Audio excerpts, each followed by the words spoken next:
Here's 13 more of the 27 lessons that I learned by the age of 27. If you're watching this, you probably saw part 1. So part 1 was more about mindset and business. This one is about life. These are the lessons that didn't come from books or podcasts or mentors. They came from silence, failures, relationships, and moments where I wanted to give up and things didn't feel right, even when things might have looked good on paper. These are lessons 15 to 27. Lesson 15 is that success can isolate you. This is a lesson that I still have to tell myself regularly. This is something that I've really seen lately in my life. The more your life changes and the more successful you become, the more your environment changes. Conversations with people that you used to be friends with, they suddenly change. People can't relate to you at all or relate to you differently. Sometimes subtle and sometimes obvious. Almost nobody understands your schedule, your lifestyle, or your priorities. And to be honest, that can feel really lonely, even when you're surrounded by people. I talked about this in a recent video on the idea of outgrown people. You have to understand when those conversations just don't flow anymore. People start to be a bit envious and jealous of what you're doing because they're not doing anything with their life. And nobody's going to understand anything about you. I think that's common amongst entrepreneurs, especially young entrepreneurs in their 20s or 30s. They feel that nobody understands them. They almost feel like an outcast because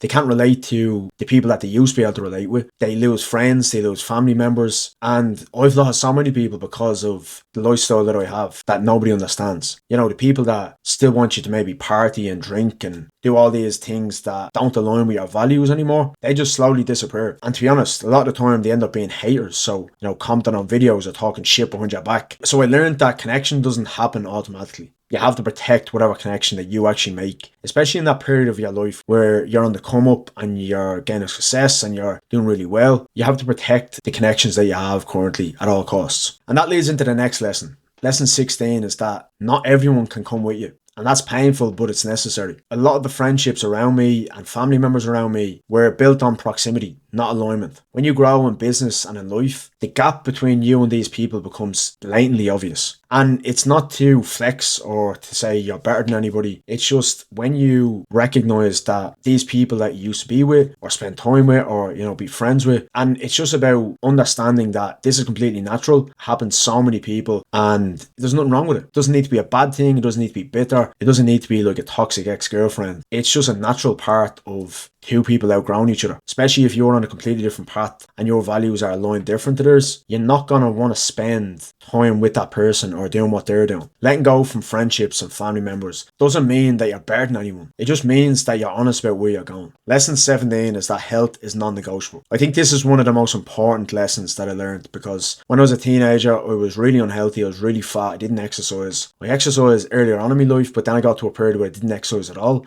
I just focused on studies, building apps and games, and became completely overweight and unhealthy. Over time, your body keeps the score. You can get away with it when you're really young and when you're a teenager. You can do the all-nighters, you can eat absolute shit, you can not go to the gym, you can do all these things. But slowly but surely, your body is keeping track of everything. And it hits hard sooner or later. If you don't start looking after your body and your health, it's guaranteed to come crashing down. Energy is the real currency. Without that, nothing works. So make sure you're exercising daily, looking after yourself, mainly eating a clean diet, trying to get your protein, trying to get your macronutrients and your micronutrients in, supplementation, make sure you have your electrolytes, creatine, everything on a daily basis, and just try to look after your mental and physical health as much as possible. Again, it's something that needs to be trained on a daily basis to make sure it's well maintained. Lesson 18, nobody cares. This is one that I wish I could tell my younger self because it took me a while to realise this, and I vividly remember the point in my life which I realised it. I was at a point where my mental health was at an all-time low. I was in a really, really dark place and I didn't care about anything, literally nothing, including myself.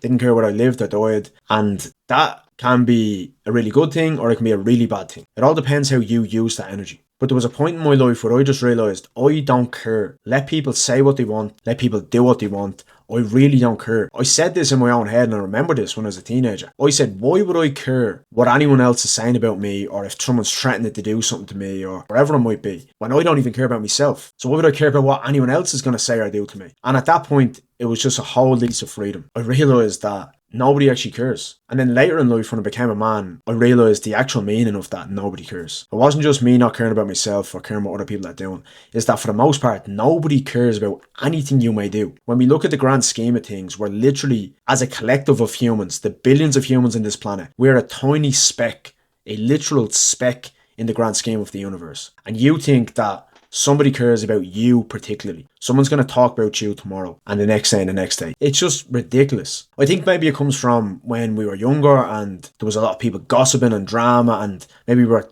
in a tight community where everything was, kept amongst ourselves. I don't know, but it's something that you need to learn very early on. And the minute you realise that nobody actually cares about you is the minute you get a whole new lease of freedom. You start to realise that any opportunity you take and you fail, nobody cares. If you take some losses, nobody cares. Even if it's the most embarrassing thing that can possibly happen to you. The reality is the world goes on, it keeps spinning. And tomorrow it's going to be old news. It's going to be something else. I've made a video about this. Just look at the most catastrophic things that's happened in 2025. Let's say, for example, Charlie Kirk. Charlie Kirk got executed on a live stream. So thousands, if not hundreds of thousands of people saw it live, on stream and in person. And where's that now? You might get maybe the odd person still talking about it. And he was such a prolific figure. He was so well known. He was famous. He was this new and up and coming guy that was, going to be the next president, people were saying. So that's how important he was in America and the world. That was people who hate him and loved him. And it's old news already. So you think the world's going to care about you, failing or getting in front of a camera and talking to a camera or whatever it may be?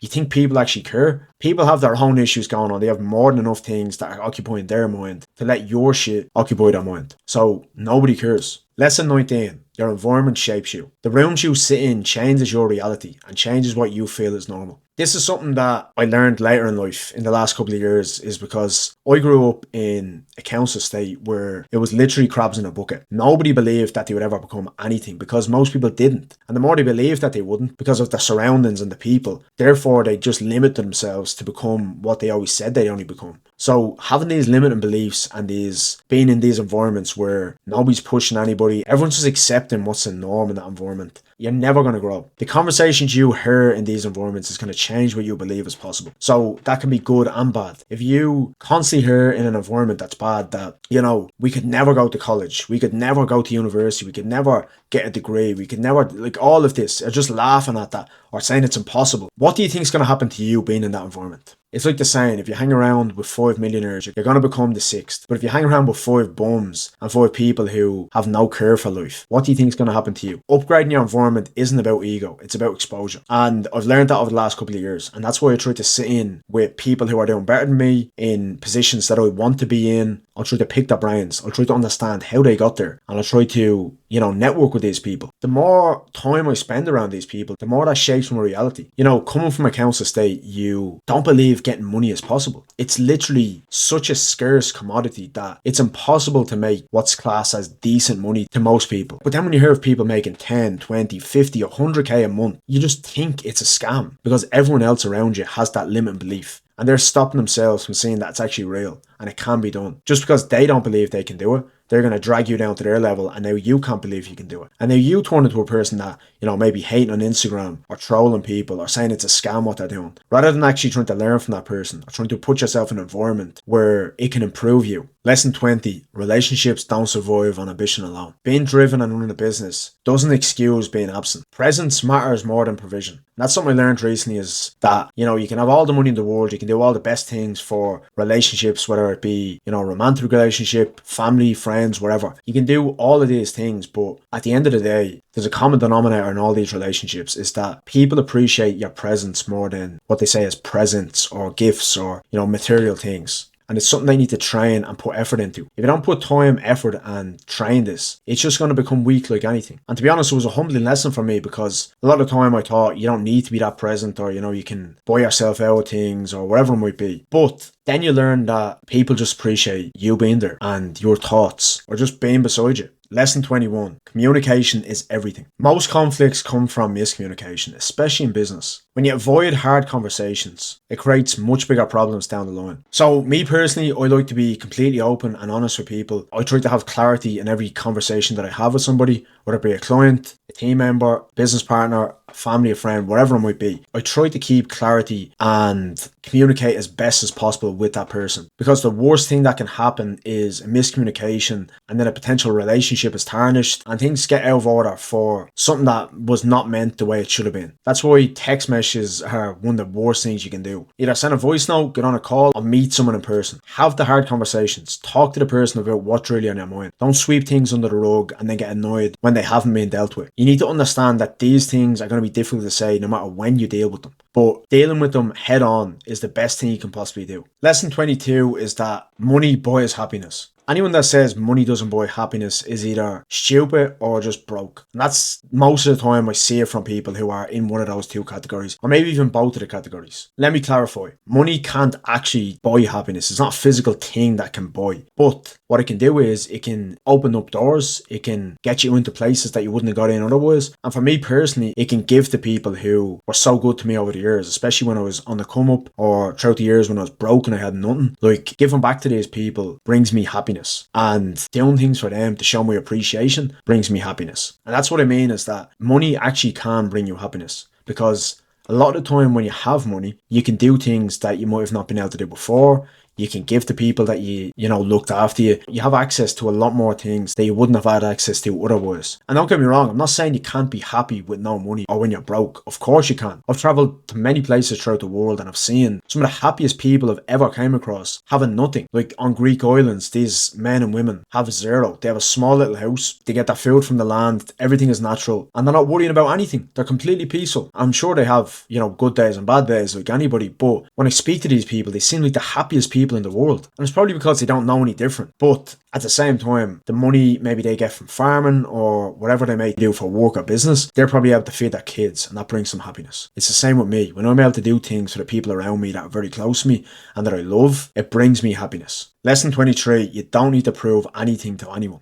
The constant need for validation is exhausting, especially on social media. I see it with so many people. At this age, it's getting old. Like, I understand if you're maybe 20, 21, you're a bit young, you're naive, you don't have a lot of life experience, and you're seeking validation externally from people online. The moment you let go of all of that, life just gets so much lighter and so much better, because you're not waiting on that like to come in on the picture or someone to reply to your story or whatever it might be. That external piece of validation that you're relying on is holding you down. Lesson 4, loneliness doesn't mean you're failing. Most of the time it just means you're transitioning. There were many seasons over the last couple of years where I felt I just didn't fit in anymore. I felt completely disconnected. And it wasn't because no one was around me, but because the old version of me just didn't fit in anymore. The places that used to feel familiar felt off. And that kind of loneliness can mess with your head. You start asking yourself, what's wrong with me? And nothing was wrong, it was just I was in between versions of myself. Growth often creates a quiet space before it creates alignment. And learning to sit in that space without rushing to fill it was one of the hardest lessons that I've learned. Lesson 25, chasing more can cost you now. For a long time, and even still sometimes to this day, I lived in the future. Everything was later. I'll relax later, I'll be present later, I'll enjoy this later. But life doesn't pause just because you're building. It moves fast. Everyone knows this. The older you get, the faster time passes somehow. When you're 6 years old, it seems like the whole year is forever. Or when you're over 25, it seems like a year goes by in what used to be a week as a kid. And in that period, people also change. So time moves whether you're ready or not. I realised that if I didn't learn how to enjoy the present, even while striving, I'd eventually arrive somewhere impressive.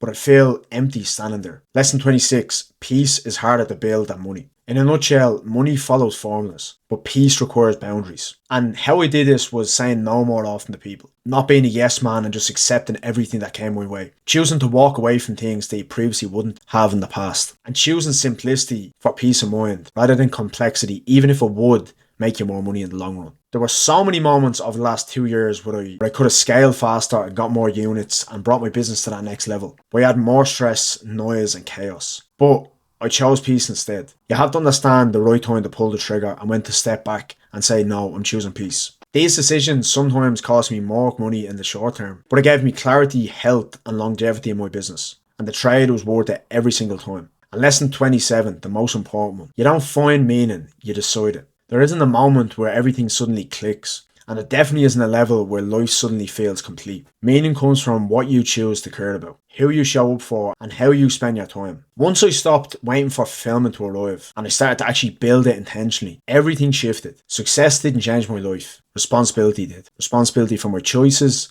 responsibility for my energy, and responsibility for the life that I'm creating. So if you're watching this video and you feel unsure, behind, or just lost, you're actually early in a longer story. And the thing about it is, you get to write this in your own unique way. If you've watched this far, thank you. I didn't make this video for views or numbers. Just made it because these are conversations that I wish I had myself earlier on in life. If you're building something now that feels heavy, confusing, or lonely, that doesn't mean that you're doing it wrong. It usually means that you're growing. You don't need to have everything figured out, and you definitely don't need to go at the pace that everyone else is going at. Build something you're proud of, protect your peace, and remember that success is supposed to support your life, not replace it. If this video resonated with you, leave a comment below and let me know what the best lesson that you learned in this is. And if you want more honest conversations like this, subscribe to the YouTube channel. I'll see you in the next one.